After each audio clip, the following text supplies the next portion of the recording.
ನಾನು English movie teaser ನೋಡ್ತಾ ಇದ್ದೀನ, Kannada movie teaser ನೋಡ್ತಾ ಇದ್ದೀನ, ಕನ್ಫ್ಯೂಸ್ ಆಗೋದೆ ಒಂದು ಸ್ವಲ್ಪ ಹೊತ್ತು. ಎಕ್ಸ್ಪೆಕ್ಟೇಷನ್ ಏನಿತ್ತು ಆ ಎಕ್ಸ್ಪೆಕ್ಟೇಷನ್ನು ಮೀರಿದಂಥ ಒಂದು ಪ್ರಾಡಕ್ಟ್ನ ಡೆಲಿವರಿ ಮಾಡಿದ್ದಾರೆ ಅಂತ ಹೇಳ್ಬೋದು ಟೀಸರ್ ಮುಖಾಂತರ. ರಾಕಿಂಗ್ ಸ್ಟಾರ್ ಯಶ್ ಅವರಿಗೆ once again many more happy returns of the day. ಅವ್ರ ಎಂಟ್ರಿ ಕಾಲ್ ತೋರಿಸ್ತಾರೆ, ಆಮೇಲೆ ಎಂಟ್ರಿ ಅವ್ರು ಬರ್ತಾರೆ, ಅವರು ಗನ್ ಹಿಡ್ಕೊಂಡು ಬರೋ ಸ್ಟೈಲ್ಗೂ, ಆಮೇಲೆ ಈ KGF ಸಿನಿಮಾದಲ್ಲಿ ಬೇರೆಯವರು ಹೊಡೆಯೋಕೆ ಬಂದವ್ರ ಕೈನ ಈಗ ಇಟ್ಕೊಂಡು ಕೂದಲು ಹಿಂಗೆ ಮಾಡ್ಕೊಳ್ಳೋದು ಒಂದು ಸೀನ್ ಇತ್ತು. ಅದ್ರ ಥರನೇ ಒಂದು ಸೀನ್ ಏನಪ್ಪ ಅಂತಂದರೆ, ಅವನು ಶೂಟ್ ಮಾಡೋಕ್ಕೆ ಯಶೋರು ಶೂಟ್ ಮಾಡೋಕ್ಕೆ ಒಂದು ಗನ್ ಹಿಂಗೆ ನಿಂತ್ಕೊಳ್ಳುತ್ತೆ, ಅದನ್ನು ಕಾಲಲ್ಲಿ ಹಿಂಗೆ ಮಾಡಿ ಎಲ್ಲರಿಗೂ ಶೂಟ್ ಮಾಡೋ ಒಂದು ಸೀನು ನೆಕ್ಸ್ಟ್ ಲೆವೆಲ್.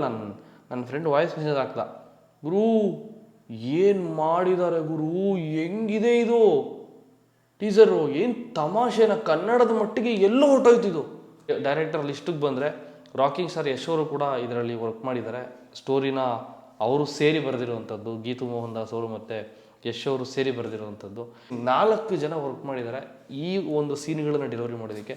ಅಫ್ಕೋರ್ಸ್ ಮ್ಯೂಸಿಕ್ ಬಗ್ಗೆ ಹೇಳಿದ್ರೆ ಸಪ್ರೇಟಾಗಿ ಹೇಳಂಗೆ ಇಲ್ಲ. ರವಿ ಬಸ್ರೂರು ಆ್ಯಸ್ ಆಲ್ವೈಸ್ ಅವರು ಸೂಪರಾಗಿ ಕೊಡ್ತಾರೆ BGMನ.